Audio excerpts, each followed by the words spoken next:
आणि आता नक्षलवाद्यांच्या आत्मसमर्पणाच्या संदर्भातली महत्त्वाची बातमी। गडचिरोलीमध्ये काही नक्षलवाद्यांनी आत्मसमर्पण केलं। नक्षली म्होरक्या भूपतीसह 60 जणांनी आत्मसमर्पण केलंय। मुख्यमंत्र्यांच्या उपस्थितीमध्ये नक्षलवाद्यांचं आत्मसमर्पण झालं। तर गडचिरोलीसाठी आज हा मोठा दिवस असल्याचं विधान देवेंद्र फडणवीसांनी केलं।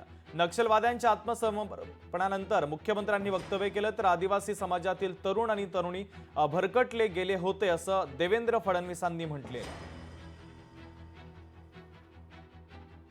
युवा आहेत, त्या युवांच्या डोक्यामध्ये व्यवस्थेच्या विरुद्ध संभ्रम निर्माण करण्यात आला।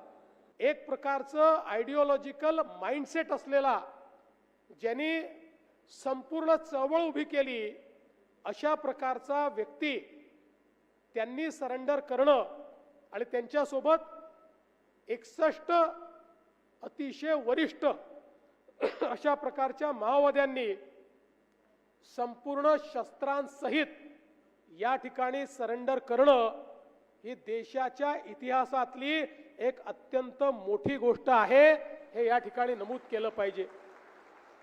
आणि आता ही सुरुवात आहे।